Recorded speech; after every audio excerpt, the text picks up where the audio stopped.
할까요? 안녕하세요. 반갑습니다. 다들 코로나 시대에 다들 많이 힘드시죠? 그죠? 어, 그런데다가 여름까지 찾아오니까 이 마스크에 의해서 굉장히 깝깝하고 정말 힘드실 거라고 생각합니다. 하지만 이 코로나 시대를 잘 이겨내셔야지 이제 앞으로 건강한 그런 삶을 더 챙길 수 있는 그런 시간이 다가오지 않을까 싶습니다. 특히나 우리 사모님 같은 경우에는 우리 아이의 건강도 함께 하시기 때문에 더 중요하고요. 그러려면 어때요? 예방접종은 물론 중요하긴 하겠지만 우리가 기본 수칙, 예방 수칙 잘 지키시는 게 무엇보다도 중요하시고요. 그 와중에 물론 음식도 잘 챙겨서 드셔야죠. 그죠? 이 여름을 잘 견뎌내기 위해서는 그렇게 하셔야 되고, 무엇보다도 가장 중요한 거는 긍정적인 생각을 하시고 또한 좋은 생각을 많이 하셔야지 우리 몸에 엔돌핀이 그죠? 샘솟으면서 더 행복하고 건강한 생활을 영위하는데 큰 도움이 되지 않을까 싶습니다. 예, 저는요 소개가 늦었죠. 저는 조산사 장선화입니다. 예, 나중에 어머니 이제 진통이 있으시고 또 그러실 경우에는 어때요? 분만실에 수술하셔도 마찬가지예요. 분만실에 오시게 되면은 빵긋빵긋 웃으면서 맞이하고 있을 수도 있습니다. 그죠? 그래서 우리 그날을 위해서 서로 정말 행복한 생각 많이 하시면서 건강 유지 잘 하시고요. 그때를 기약하겠습니다. 자, 이제 시작하겠습니다. 자, 조산사의 노하우다, 그죠? 저는 아이가 몇 명일까요? 몇 명인 것 같아요? 저는 아이가 3명이에요. 3명. 많죠? 제가 이제 아기를 출산할 때만 하더라도 셋째분만 하는 사모님들이 별로 없었어요. 솔직히 제가 출산할 때 굉장히 부끄러웠어요. 임신하고 있을 때도. 엄마, 셋째가 그지는 없었으니까. 예. 근데 지금은 어때요? 셋째, 넷째. 그것도 이제 셋째, 넷째 있으신 분들이 어때요? 넷째, 다섯째, 여섯째 이렇게도 분만을 하시죠. 근데 이 코로나 시대 때문에서 결국은 어때요? 결혼도 너무 힘드니까 결혼도 안 하게 되고, 결혼을 한다 하더라도 아이를 잘 안 가지려고 그렇게 하신 분들이 오히려 더 많이 늘어나서 솔직히 많이 속상하고 힘듭니다. 그제? 그래도 우리가 좋은 날이 언젠가는 있을 거라고 생각하시고요. 희망을 품을 때 결국은 그러한 것들이 우리 가까이에 함께 있다라고 저는 생각합니다. 다들 힘 좀 내십시오. 자, 첫 번째 자궁문 열린 걸 어떻게 아나요? 내지는 꼭 해야 하는가요? 라고 돼 있죠. 그죠?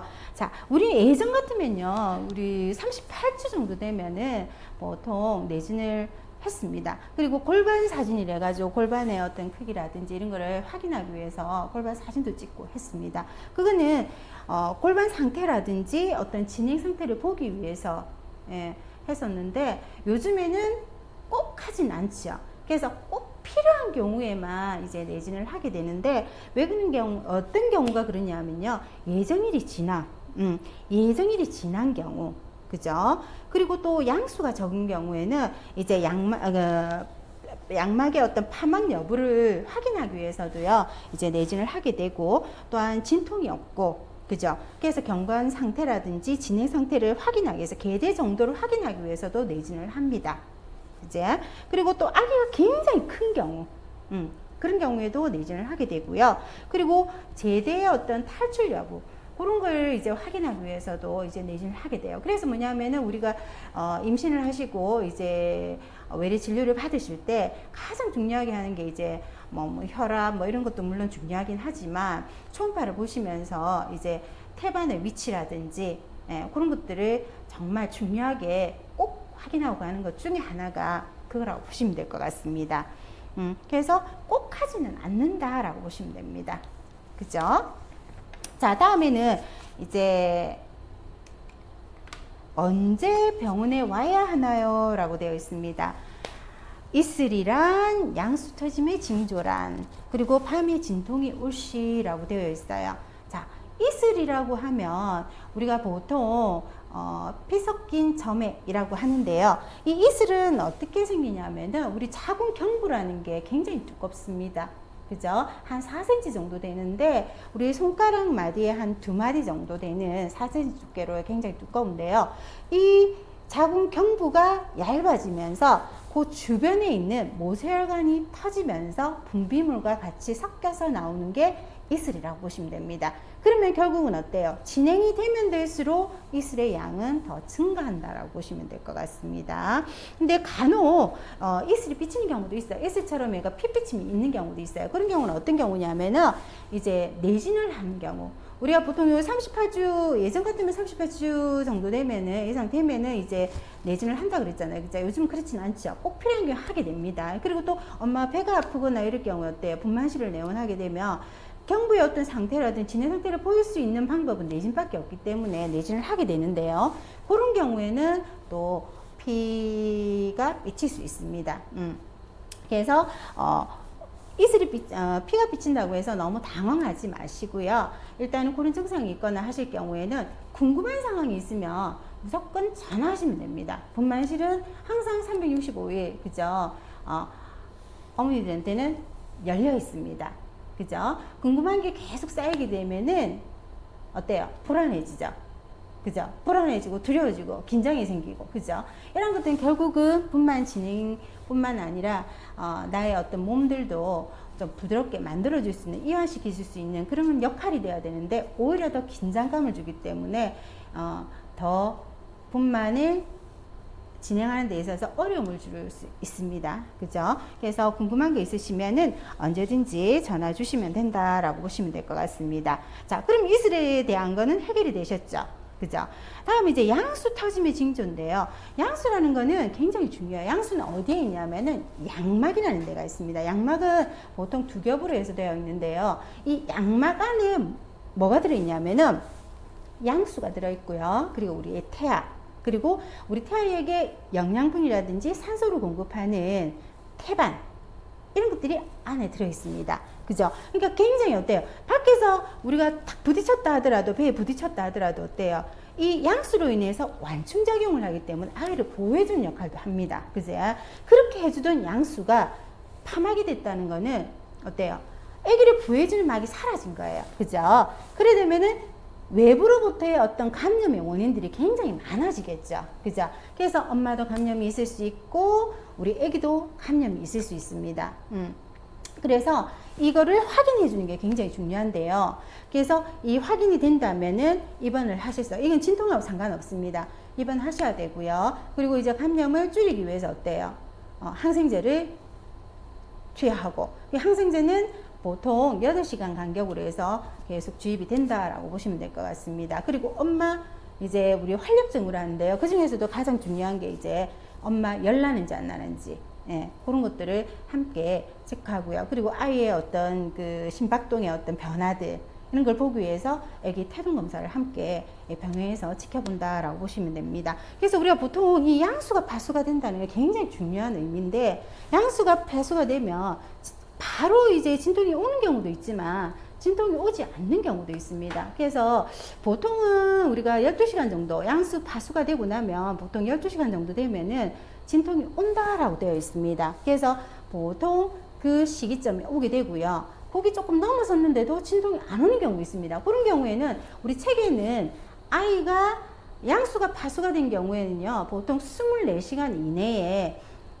출산을 종료를 권하고 있습니다. 하지만 아기 심박동이라든지, 그러니까 모니터, 그죠, 태동 검사라든지, 그리고 엄마가 열이 없거나 이럴 경우에는 어때요? 48시간까지도 조금 더 지켜볼 수 있다라고 보시면 될 것 같습니다. 그래서 굉장히 중요한 의미를 가지기 때문에 혹시라도 진통이 안 올 경우에는 인공적으로라도 진통이 올 수 있게끔 옥시토신 호르몬을 주입해서 진통을 올 수 있게 해서 분만 진행을 도와주는 역할을 하게 되죠. 그죠? 그래서 양수 파수라는 게 너무나 중요하고요. 근데 우리가 그러면 어때요? 양수라는 게 어떤 게 양수예요? 라고 할 수 있죠. 그죠? 그 징조가 굉장히 중요한데, 보통은 어머니들이 하시는 말씀이 그냥 뭔가 흐르는 듯한, 뭔가 뚝뚝뚝뚝 떨어지는 듯한, 그리고 뭔가 흐르는 듯한, 아니면 뭔가 확 쏟아지는 듯한 이런 느낌을 가진다고 합니다. 근데 보통 흐른다는 건 어때요? 내가 이렇게 저렇게 움직인다 하더라도 그 틈새로 해가지고 계속 뭔가가 흐른다라는 느낌. 뭔가 소변은 아닌데 뭔가가 흐른다라는 느낌이 있으시면요. 일단은 내원하셔가지고요. 양수인지 아닌지를 꼭 확인하시는 게 중요하다는 것을 한번 말씀드리고 있습니다. 그죠? 그리고 또 한 가지는 또 어떠냐면요. 뭔가 모르게, 우리가 갑자기 팍 하고 터지는 거 있죠. 왈칵 하고 쏟아내리는 경우. 그런 경우도 있습니다. 그죠? 그래서 그런 경우에는 이제 우리가 다 알 수 있죠. 그죠? 그래서 보통 이런 경우에는 임산부의 보통 한 10% 정도에서 이렇게 이런 느낌을 가지고 있다라고 보시면 될 것 같고요. 뭔가 흐른다라는 느낌은 임산부의 보통 한 20% 정도에서 그런 거를 느끼고 있다라고 보시면 될 것 같습니다. 그러면 이것도 결국은 양수라는 의미는요. 색깔도 굉장히 중요해요. 그죠? 색깔 맑고 연한 노란색. 그죠? 그래서 쉽게 우리 생각하면은 뭔가는 아닌데 맑아요. 그죠? 그리고 또 뭐냐 하면은 살물같이 우리 양수 안에는 뭐가 있냐면은 애기 태변도 있을 거고, 애기 어때요? 태지도 있을 거고, 애기 소변도 들어있을 거고, 애기 세포덩어리도 있을 거고, 솜털도 있을 거고, 그죠? 이런 모든 게 다 섞여 있습니다. 그죠? 그리고 그래서 뭐냐면 살뜰물과 같은, 그죠? 그런 느낌. 그리고 약간의 혈액이 같이 섞여 있는 그런 느낌도 있습니다. 그죠? 그래서 이런 경우에는 대부분 다 정상이라고 보시면 되고요. 약간 연한 고기 같은 어떤 냄새, 이런 냄새가 있을 수도 있다라고 보시면 될 것 같습니다. 그러면은 이게 정상적이다. 그럼 정상적인 거 외에는 다 비정상적이겠죠. 그죠? 그래서 간혹 아이들이 안에서 스트레스를 받는다든지 이럴 경우에는 안에서 태변을 보는 경우도 있습니다. 그러면은 색깔이 어때요? 진하면서 탁하고, 그리고 냄새는 어때요? 좀 지독하죠. 좀 쉽게 말씀을 드리면 악취 같은 그런 냄새가 같이 섞여서 나올 수도 있고, 그죠? 그런 경우에는 어때요? 감염이다. 네, 그죠? 그렇게 볼 수 있습니다. 그래서 이런 경우에 결국 양수의 색깔에 따라서 아이가 얼마나 안 속에서 스트레스를 받고 있는지 이런 상황들을 확인할 수 있기 때문에 굉장히 중요하다라고 보시면 되고요. 간혹은요, 이제 그 색깔이 약간 녹색처럼 이렇게 양수 색깔이 있는 경우가 있어요. 그런 경우에 이제 아기가 안에서 스트레스 상황에서 태변을 보는 경우죠. 그죠? 그런 경우에는 안에서 어때요? 그 저산소증이라든지 아니면 둔의로 인해서 태변을 배출하게 되는데요. 결국은 이런 상황들이 오래가게 되면 어때요? 아이가 안에서 많이 힘들어지겠죠. 그래서 아이가 스트레스 상황에 노출된다라고 보시면 될 것 같습니다. 그래서 양수 파수되고 난 이후에도요, 우리가 보통 2시간마다 한 번씩은 태동 검사를 하게 되고요. 그 사이에 이제 진행 정도에 따라는 다르지만은 1시간 아니면 30분 아니면 더 자주, 어떤 때는 아예 한두 시간 계속 있죠. 애기 초전하기 전까지 해가지고 모니터를 달고 있는 경우도 있습니다. 결국 우리가 볼 수 있는 거는 모니터를 통해 가지고 아이의 어떤 상태라든지 이런 것들을 지속적으로 관찰할 수 있는 방법이 그것밖에 없어요. 일시적인 거는 순간은 좋을 수는 있지만 계속적으로는 우리가 관찰할 수가 없잖아요. 그제? 그래서 태동검사 때로는 그렇게 하는 경우가 있는데, 조금 힘드시더라도 태동검사 불편하시고 그렇지만은 적극적으로 참여해 주시는 게 너무나도 중요하다는 의미를 가지고 있습니다. 그치? 그래서 꼭 중요함을 어머니 꼭 기억하시고요. 그래서 양수인 듯한 느낌이 있다. 뭔가 모르게 소변은 아니지만 그런 느낌이 있다. 이러시면요, 언제든지 진통하고 상관없이 분만실에 전화 주시고요. 내원하시면 확인을 하고요. 혹시 양수가 파수가 됐다 이러시면은 그때 이제 입원하셔가지고요, 항생제 치료하시고, 그리고 태동 검사 2시간마다 하시고, 중간에 계속 1시간 간격으로 해서 30분 간격으로 해서 애기 심박동도 듣고 애기 상태를 확인할 수 있고요. 그리고 이제 엄마 이제 활력증으로 해서 그 중에서도 가장 중요한 게 이제 애기 엄마의 열이죠, 그죠? 그래서 엄마 열이 있나 없나. 그것도 감염에 쉽게 이제 우리가 알아차릴 수 있는 증상 중에 하나가 이제 열입니다. 그죠? 그래서 그런 것들을 관찰하고, 혹시라도 그런 증상이 계속 나타난다. 수액을 좀 썼는데도 계속 엄마가 고열로 있고, 애기 심박동은 계속 뭐 180 이상으로 계속 뛴다. 결국은 아이가 너무 힘든 상황에 노출되는 거죠. 그래서 우리가 보통 애기 심박동 자체가 보통 태동 검사하는 것도 굉장히 중요하거든요. 그래서 보통 태동 검사 하실 때도 우리 애기 심박동을 굉장히 설명을 설명을 집중을 드리는데, 보통 심박동이 120에서 160 그 사이가 정상 범위예요. 약간 플러스 마이너스는 있고요.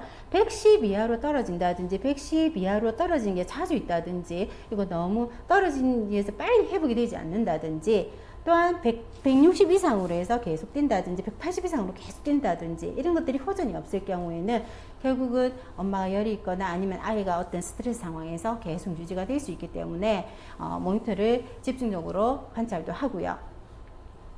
그런 상황에 따라서 계속적으로 그런 증상이 나타난다면 응급으로 해서 이제 제왕절개를 할 수 있다라고 보시면 될 것 같습니다. 그죠? 그러면은 이제 양수 타짐의 증제도 알았다. 그죠? 그럼 이제 제일 중요한 거 어때요? 어머니도 가끔 밤에 이제 진통이 있을 때 어떻게 해야 될지 되게 고민하시고 힘들어 하시는 경우도 있어요. 그죠? 그래서 우리가 보통 특히나 이제 우리가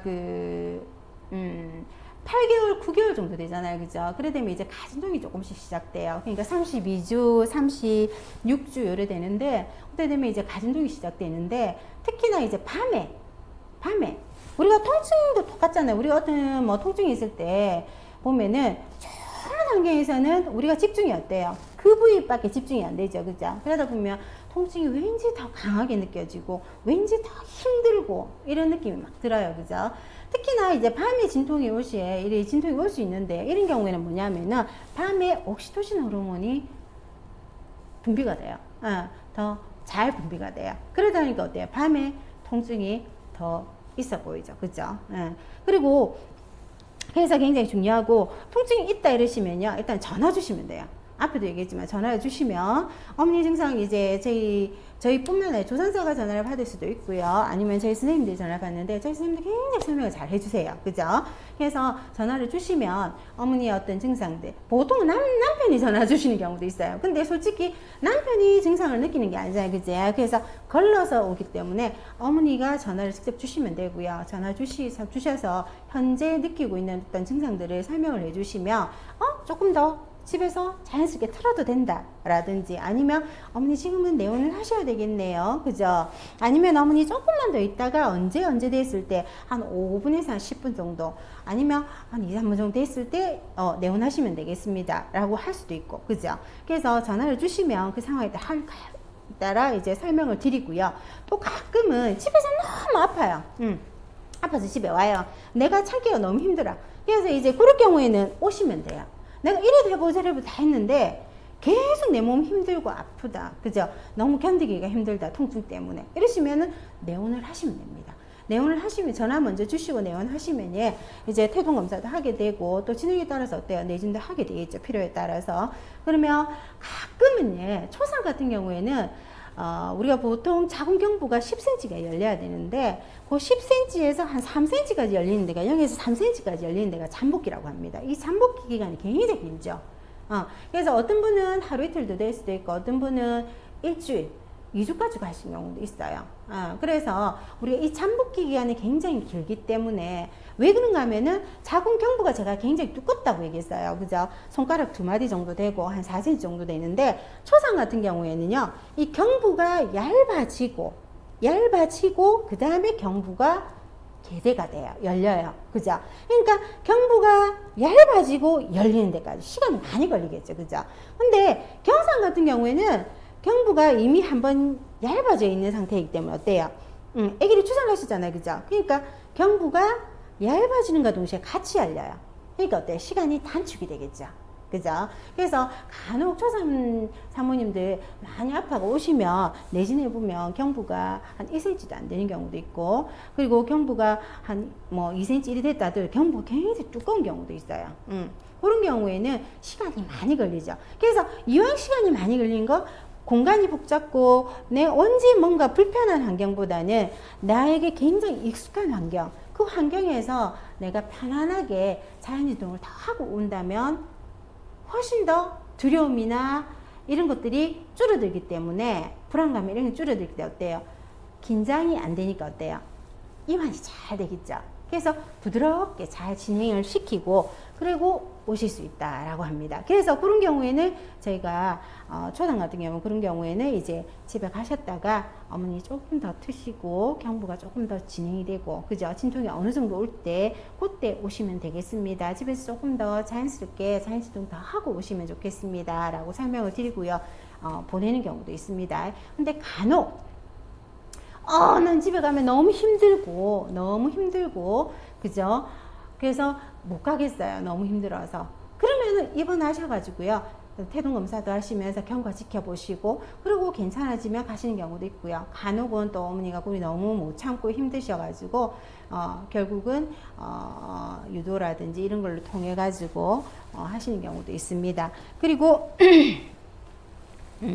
그렇게 해서 하시면 되고요. 그리고 또 어떤 경우냐면요. 뭔가 모르게 변이가 느껴지는 경우가 있어요. 뭔가 모르게 나 화장실에 자꾸 가는데 변은 안 나오는데 뭔가 자꾸 변 보고 싶은 그런 느낌이 있다. 이러시면은 언제든지 내원을 하셔야 되고요. 그리고 하루 종일 아기가 굉장히 잘 놀다가 그죠? 잘 놀다가 밤 되니까 아기가 잘 안 논다.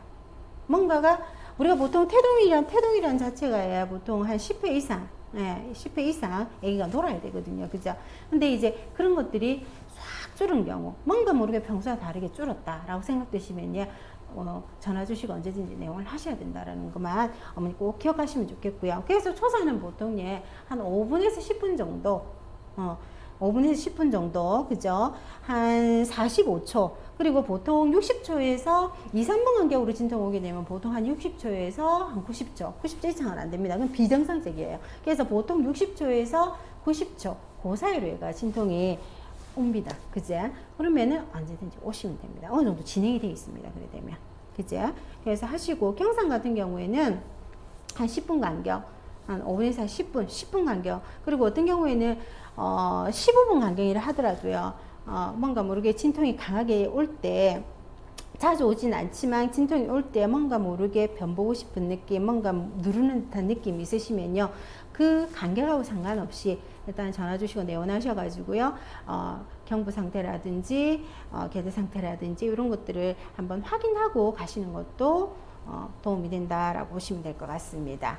자, 이슬, 양수, 그죠? 그리고 밤에 진통이 올 때 너무 걱정하지 마세요. 걱정이 걱정을 자꾸 만든다는 의미가 있습니다. 그래서 결국은 이러한 증상들은 결국은 어때요? 아이를 출산할 수 있는 A가 이제 나오려고 하는 어떤 증상들입니다.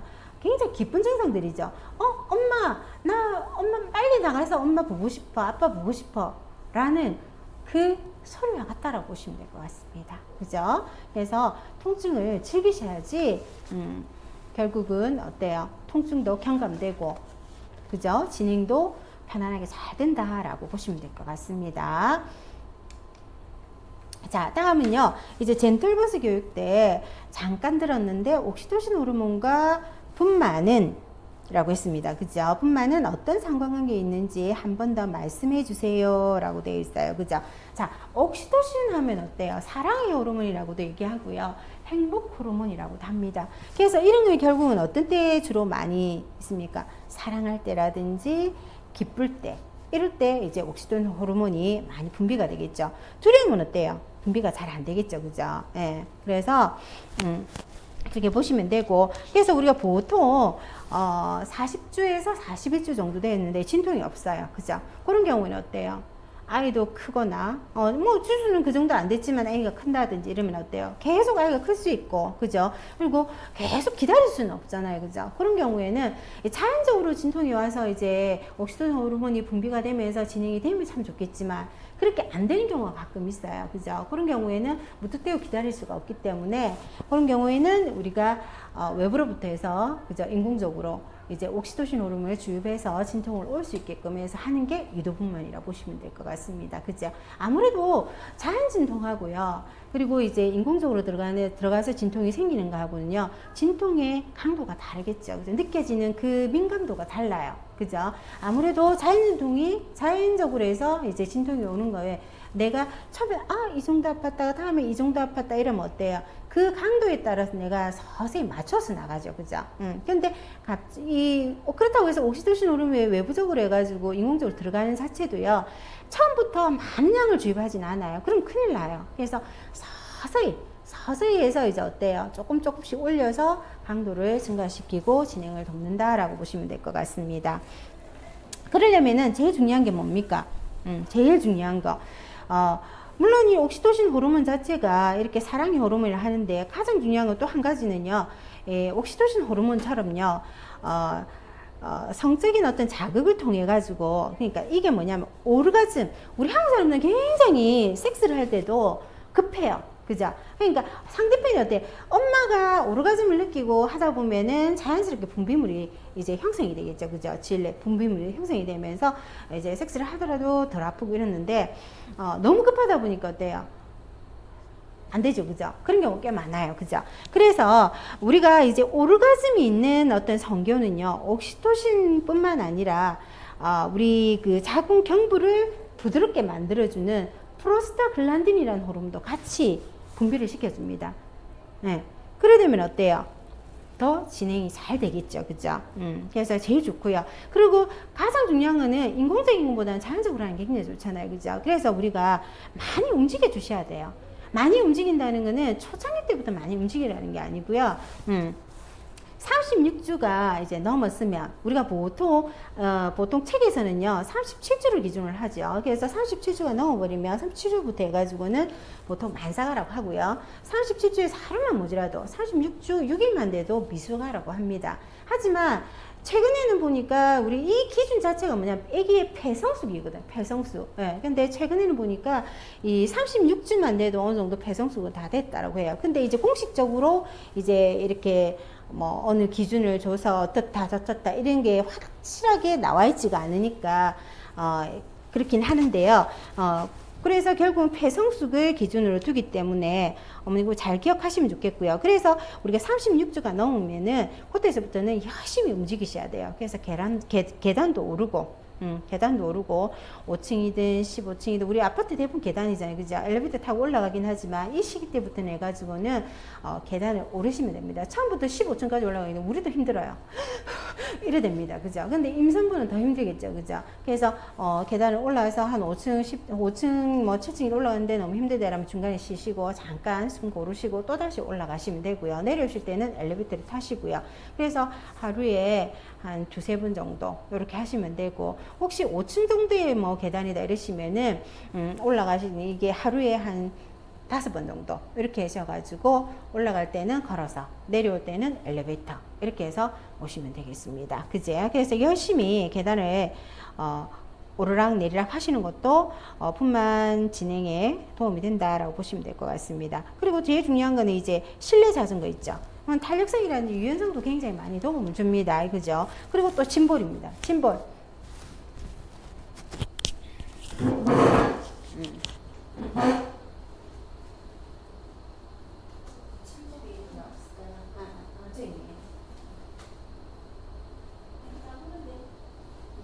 자, 그럼 이 짐볼이 있습니다. 그죠?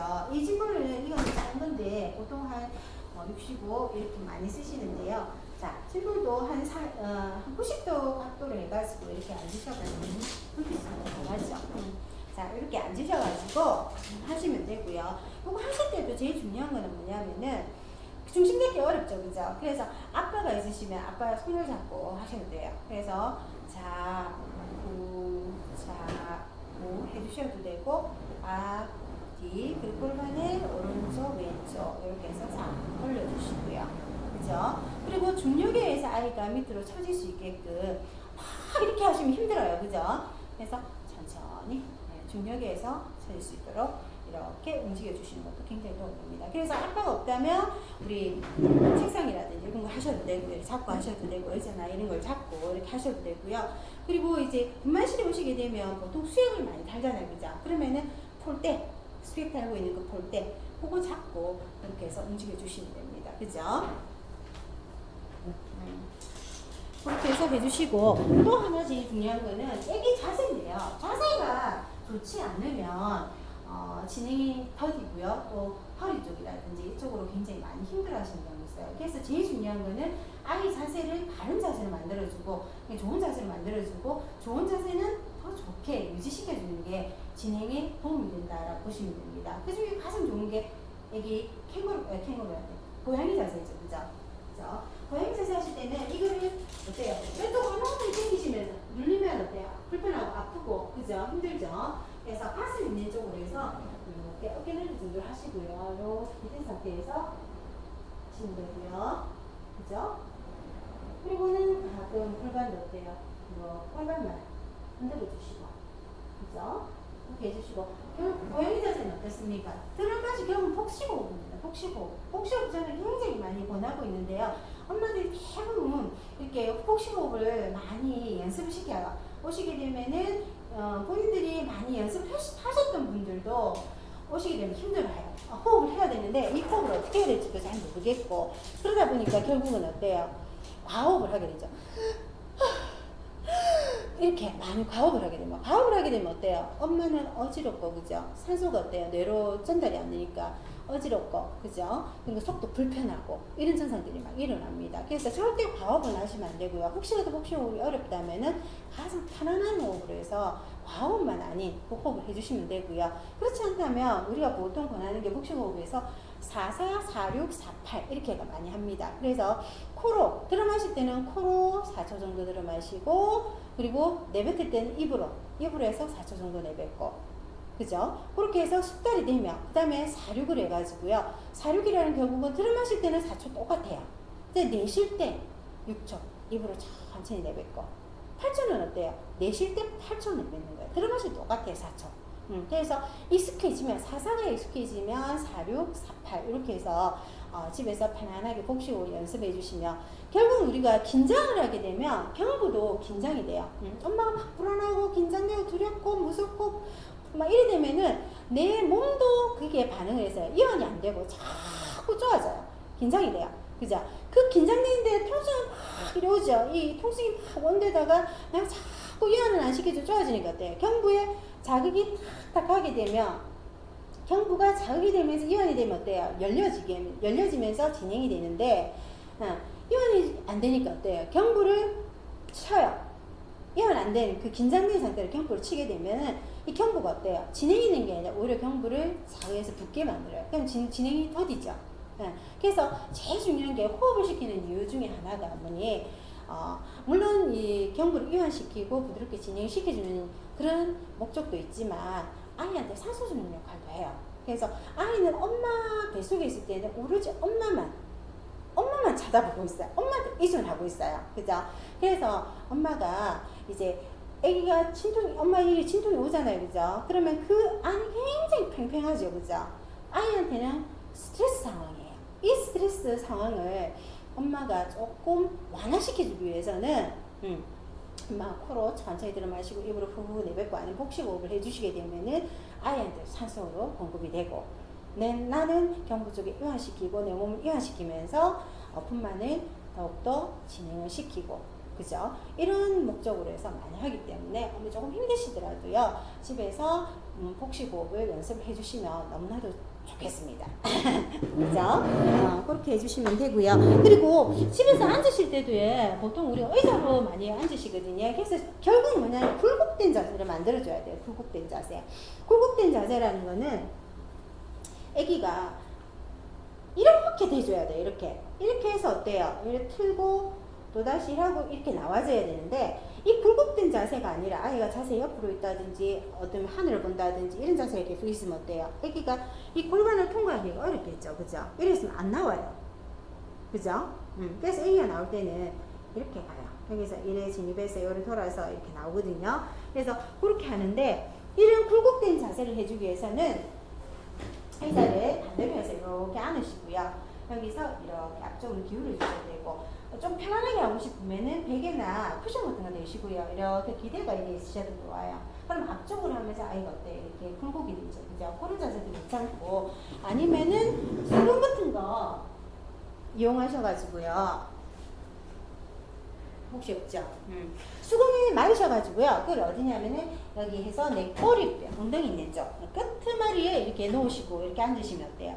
내 몸이 이렇게 앞쪽으로 기울어져요.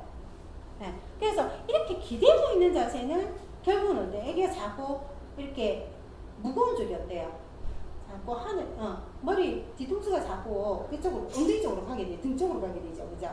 그러니까 애기가 자꾸 하늘 보는 자세를 만들어지고 좋지 않은 자세를 해가지고 만들어지기 때문에 힘들어요. 그래서 혹시라도 의자에 앉거나 이러실 때 뭔가 힘드시다 이러면 쿠션 이용하셔도 되고요. 아니면 이런 수건 가지고 TV를 보시더라도 해가지고 기대는 게 없다 그러시면 이걸 어디 이렇게 대시고 이렇게 하시면 어때요? 훨씬 낫죠? 밑에 바닥에 앉으실 때도 똑같아요. 이 상태에서 이렇게 양반 다리 이렇게 하셔도 상관없어요. 그럼 앞쪽으로 이렇게 기울어지죠? 이렇게 그죠? 그러면은 아이가 굴곡되는 자세로 유지될 수 있다라고 보시면 될 것 같습니다. 자세가 굉장히 중요합니다. 그제? 그렇게 해주시고, 그래서 이제 옥시토신 호르몬으로 인해서 이제 진통이 오고 분만이 진행된다 보시면 되는데, 우리가 보통 분만이 되잖아요. 그죠? 그러면은, 분만할 때는 아기가 밀고 내려오는 힘도 있지만, 엄마의 복압도 있습니다. 그래서 이 두 개가 합쳐져가지고 분만 진행이 이루어진다라고 보시면 될 것 같습니다. 그죠? 그래서 너무나도 중요하고, 이 중에서 가장 중요한 이제 두려움, 스트레스, 그죠? 이런 것들은 자궁 자체를 긴장을 주기 때문에 좋지 않다. 그래서 이완시켜주긴 목적 중에 하나가 이제 복식호흡을 하시는 게 너무나도 중요하다라는 거 어머니 꼭 기억하시고요. 꼭 연습 많이 해놓으세요. 연습해도 그때 오면은 잘 안 돼요. 잘 안 된다 하더라도 한번 연습했는 거하고 안 한 거하고는 차이가 있어요. 왜?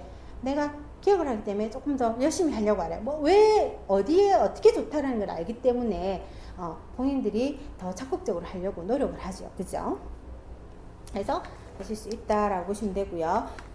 무통분만인데요. 우리 무통분만은 요즘에 많이 하죠. 그죠? 그래서 요거는 어디에 하냐면은 경막 외곽에 이제 관을 하나 삽입을 시켜가지고요. 그 관을 통해서 약이 주입됩니다. 그죠? 그래서 우리가 보통 이렇게 하게 되면은 보통 무통 들어가면은 사람마다 좀 차이는 있는데요. 보통 1시간 반에서 한 2시간 정도 효과가 있고요. 진행이 되면 될수록 어때요? 효과가 안 나타날 수 있어요. 그래서 우리가 보통 한 4cm 이상, 그죠? 그리고 어때요? 9cm 넘어버리면은 안 줘요. 그래서 9cm 안쪽, 그 사이로 해가지고 많이 줍니다. 실제로 경부가 다 열리고는요, 엄마 복압도 같이 플러스 돼야지만 아기가 만출이 될 수가 있는데, 엄마가 힘을 못 주는 경우 있어요. 특히나 무통 들어가면 내가 진통이 있는지도 잘 못 느끼는 경우도 있고요. 어느 시점에 어떻게 힘을 줘야 되는지 모르고 힘도 잘 안 들어가져요. 그러면은 다 해놓고도 아기를 밀어내는 힘이 없어서 결국은 어때요? 분만이 자꾸 지연이 되죠. 그죠? 그래서 우리가 이제 분만이 가까워지는 그 시점에서는 10cm 넘어서는 이제 무통을 안 준다. 9cm 넘으면 무통을 잘 안 준다라고 보시고요. 무통도 다양합니다. 내 긴장을 많이 하게 되면 어때요? 무통 자체를 우리가 권하는 경우도 있어요. 그죠? 긴장이 없다는 거는 결국은 이완이 된다. 이완이 된다는 건 결국은 어때요? 나를 조금 더 어때요? 분만을 조금 더 도와준다라고 보시면 될 것 같아요. 진행이 잘 된다라고 보시면 됩니다. 그치? 그래서 이것 중에 하나 이제 우리가 사람마다 달라요.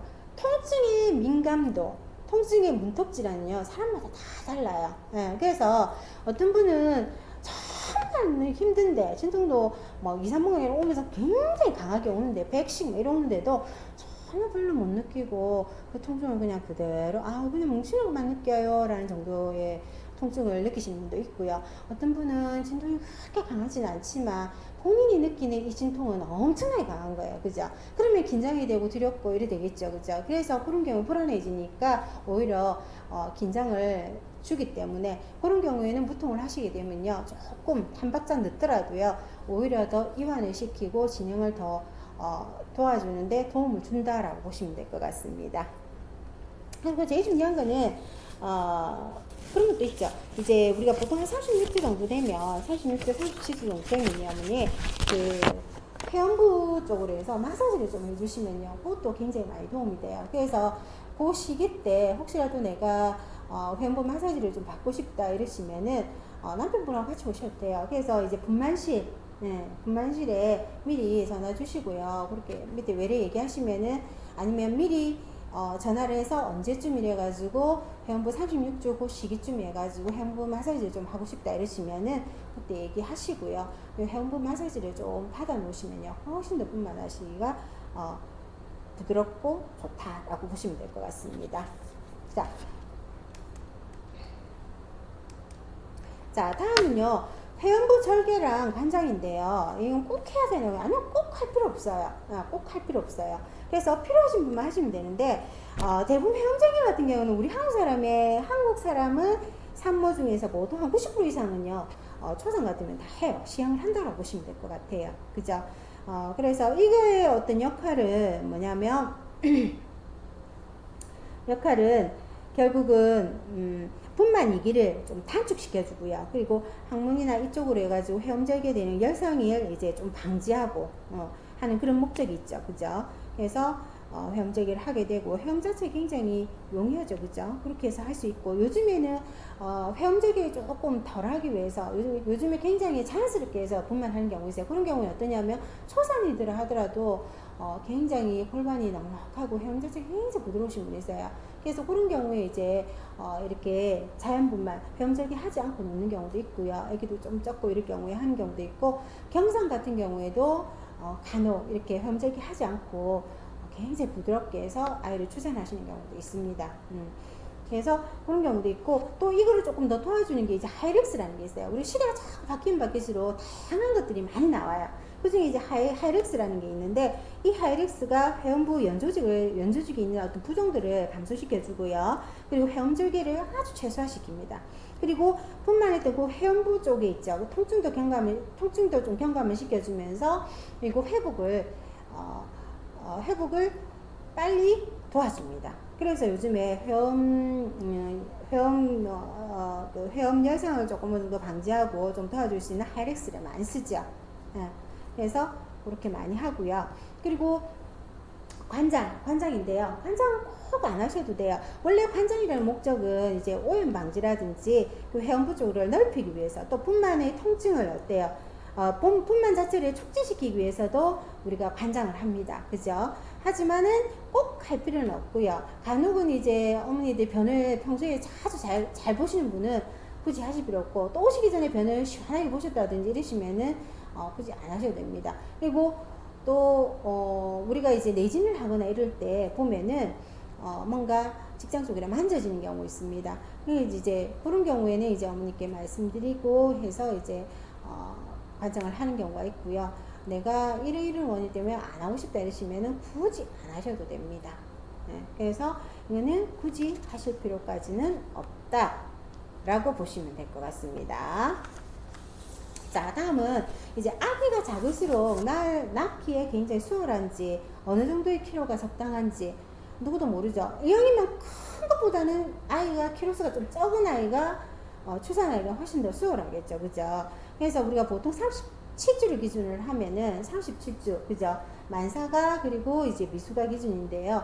그래서 보통 한 37주 정도 되고 아이가 키로수가 어느 정도 한 2.8에서 한 3.3 그러니까 3kg 정도가 이렇게 잡혀 있고 이렇다면은요 굳이 뭐 예정일까지 기다릴 필요가 없고요. 괜찮으면 내가 열심히 자연스도 올 수 있게끔 해서 아이를 출산하는 게 오히려 더 도움이 된다라고 보시면 될 것 같습니다. 그죠? 그래서 가장 중요한 건 3kg 전후로 해서 애기 출산하시는 게 가장 좋고요. 애기를 많이 키우시면 안 돼요. 그래서 많이 키우시면 안 되고 특히나 또 아이 머리가 너무 단단한 경우 우리가 아이가 머리가 단단하지가 않으면은 우리가 출산하시면서도 보면 아이들의 이제 뼈는요 겹쳐집니다. 그제 봉합선이 겹쳐집니다. 그제 그러면서 해가지고 아이가 그 산도를 통과하게끔 자기 스스로 만들어지거든요. 근데 단단하면 이게 겹쳐지지가 않아요. 겹쳐지지가 않으니까 어때요? 골반을 통과하기가 어렵겠죠. 그죠? 그래서 결국은 아이 머리를 단단하게 크게 이렇게 만들어주는 거는 당분이에요. 당분. 그래서 혹시 우리 이제 특히나 여름 되면 과일이죠. 그죠? 과일 특히 수박 뭐 이런 다양하게 많은데 요즘에 당도가 적은 게 없죠. 대부분 당도가 굉장히 높아요. 그죠? 당도가 높지 않으면은 과일 자체를 사질 않죠. 그죠?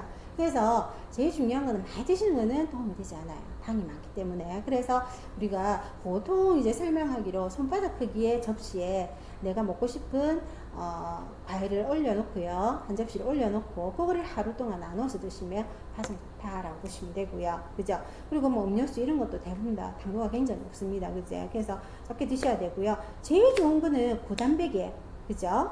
고단백의 저열량. 그러면은 고단백이 어떤 게 있습니까? 콩이라든지 두부라든지 식물성이죠. 그죠? 두부라든지 그리고 소고기도 기름기가 좀 덜한 쪽. 그죠? 그렇게 해서 드시면 되고 탄수화물 줄이는 방법 없어요. 밥을 좀 줄이고 그죠? 탄수화물도 뭐 있으면 빵이라든지 이런 거 그죠? 국수 이런 거 다 탄수화물이죠. 그죠? 그런 것들을 좀 줄여주시고 단백질을 증가하시고 미네랄이나 비타민 이런 것들을 증가해 주시면은 우리 아이 훨씬 더 건강하게 잘 출산할 수 있겠죠. 그죠? 그래서 키로수는 적당한 키로수는 어머니 보통 3kg 전후로 보시면 될 것 같습니다. 자 이제 분만 촉진 운동인데요. 그 외에 진통을 빠르게 오게 하는 최고의 운동은 무엇일까요? 라고 되어 있습니다. 제일 중요한 거는 자주 오는 게 맞죠. 그죠? 그렇게 하기 위해서는 어때요? 열심히 걸어야 돼요. 부지런하게 움직여야 됩니다. 부지런하게. 열심히 움직여야 되는데 보통 바른 자세로 걸을 때 어떻게 이렇게 숙이고 다니면 안 돼. 숙이고 걸으면 안 되고 딱 펴고 그죠? 펴고 일자로 해가지고 일직선이 되게끔 해서 걸어주시면 되고요. 보통 한 2-3시간 정도 이렇게 걸어주시면 제일 좋습니다. 그치? 그렇게 앞에도 제가 얘기했지만 앉을 때도 굴곡, 완전 굴곡이 될 수 있게끔 수건이나 쿠션을 이용해서 해주시면 되고 의자 앉으실 때도 어때요? 거꾸로 해가지고 의자 배 쪽으로 해서 기대서 그렇게 있으면 굴곡 자세거든요. 그제? 그렇게 해서 해주시면 좋겠습니다. 그렇게 하고 또 이제 36가 넘으시잖아요. 그죠? 그때 되면 이제 계단 오르기인데요. 계단 오르기 열심히 하셔야 돼요. 그제? 열심히 올라가시고 또 내려오시고 또 그 중에 이제 심볼 운동 앞에도 제가 설명했듯이 심볼 운동 열심히 해주시면 되고요.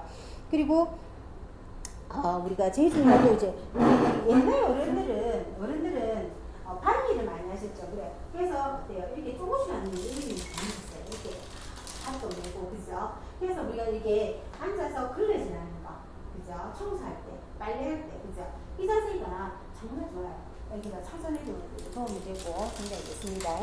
그래서 그렇게 해서 좀 해주시면 좋겠고요. 고양이 자세 그죠? 잘 해주셔야 됩니다. 결국은 옥시토신 호르몬이 잘 분비될 수 있게끔 하는 방법 중에 하나가 우리가 지금 임신하시고 산전 때 우리가 보통 한 36주, 37주 되잖아요. 그때 되면은 유방 마사지를 한번 합니다. 그래서 그때 이제 유방 마사지를 하시면서 유도 자극해서 이제 옥시토신 호르몬을 분비할 수 있는 그런 방법들을 남편하고 가져오시게 되면 남편에게도 이제 설명을 해드리거든요. 제일 중요한 건 집에 있을 때, 그 시기 때에 집에 있을 때 이제 자연스럽게 올 수 있을 때 그때 어떠냐면 브레이저를 빼시고 손으로 가볍게 이렇게 유두를 터치를 이렇게 해주시면요. 자극이 되죠. 그죠? 그러면서 이제 옥시토신 호르몬 분비가 됩니다. 그래서 우리가 보통 분만하러 오셨을 때도요. 진통이 계속 규칙적으로 있다가도 규칙적으로 있던 게 이제 조금씩 늘어나는 경우 있어요. 그래서 진통이 좀 간격이 늘어나는 경우 그런 경우에도 이제 자연적으로 올 수 있게끔 이제 진보 운동하면서 거기 기대서 있을 때 이제 남편분이 이렇게 유두를 이렇게 살짝 쓸어주셔도 되고 아니면 본인이 직접 살짝 쓸어주시거나 이러시면요 또 옥시토신 분비되면서 진통이 조금 더 규칙적으로 올 수 있고 이렇습니다. 그래서 적극적인 거로 이제 하시는 게 굉장히 중요해요. 그래서 분만 촉진 운동이라는 거는 결국은 진통을 빨리 오게 하는 최고의 운동 중에 하나잖아요. 그죠? 그 중에 이제 모든 것들이 이제 걷기 그리고 계단 오르기 그죠? 그리고 진볼 운동, 진볼을 이용한 운동도 있지만 진볼을 이용한 고양이 자세 이런 것도 괜찮아요. 그죠? 그렇게 해서 아예 자세를 잘 만들어주고 열심히 부지런히 움직이면 자연 진통이 오면서 얼마나 내가 움직이고 부지런히 하느냐에 따라서 있죠. 분만의 진행이 더 순조롭게 이루어진다라고 보시면 될 것 같습니다. 그죠? 혹시 제 말이 많이 빠르지는 않으셨어요, 어머니? 아이고, 힘드셨죠, 그죠? 이게, 솔직히 대면으로 하는 거하고 비대면으로 하는 거는 굉장히 어려워요. 그래서 이거 얼마나 이제 비대면이 아닌 대면으로 했을 때의 어떤 그 느낌을 같이 전달을 해드리면서 이렇게 해야 되는데 그게 아직은 어렵네요. 그죠? 아무튼 이 긴 시간 함께 해주셔서 감사드리고요. 혹시 질문 있거나 이러시면 말씀해 주시면 거기에 대한 답변을 해드리겠습니다.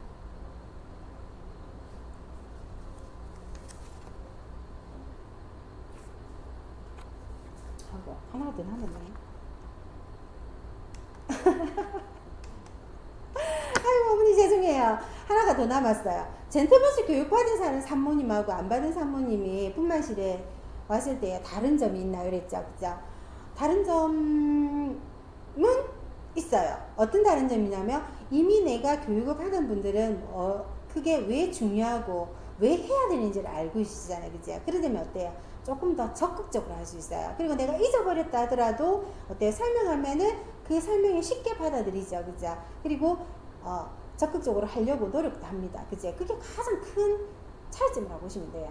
그렇다고 해서 안 받았다고 그러냐? 그렇진 않아요. 전혀 안 받았지만 실제로 분만하러 오실 때 이런 호흡법이라든지 아니면 운동하는 거라든지 이런 걸 설명을 드리면요.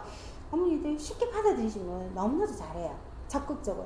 결국은 뭐냐면 내가 얼마나 긍정적으로 내가 그 운동이라든지 이런 심호흡이라든지 이런 부분에 적극적으로 참여하느냐에 따라서 너무나도 달라져요. 그래서 가장 중요한 거는 긍정적인 생각을 가지고 내가 열심히 움직이시고요. 그리고 아이와 태당, 교감 많이 하시는 거 정말 중요해요. 그러면 아이도 안에서 엄마 뱃속에서 어때요? 나오려고 좋은 자세뿐만 아니라 그 환경을 바꾸죠.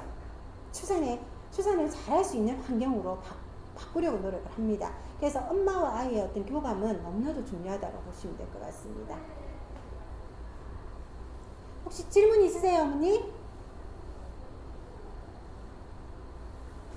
없으세요? 네. 어머니 감사하고요. 좋은 이렇게 귀한 시간 내주셔서 감사하고 이 한 주 남은 한 주도 건강하게 행복하게 잘 보내셨으면 좋겠습니다. 어머니 화이팅 하세요.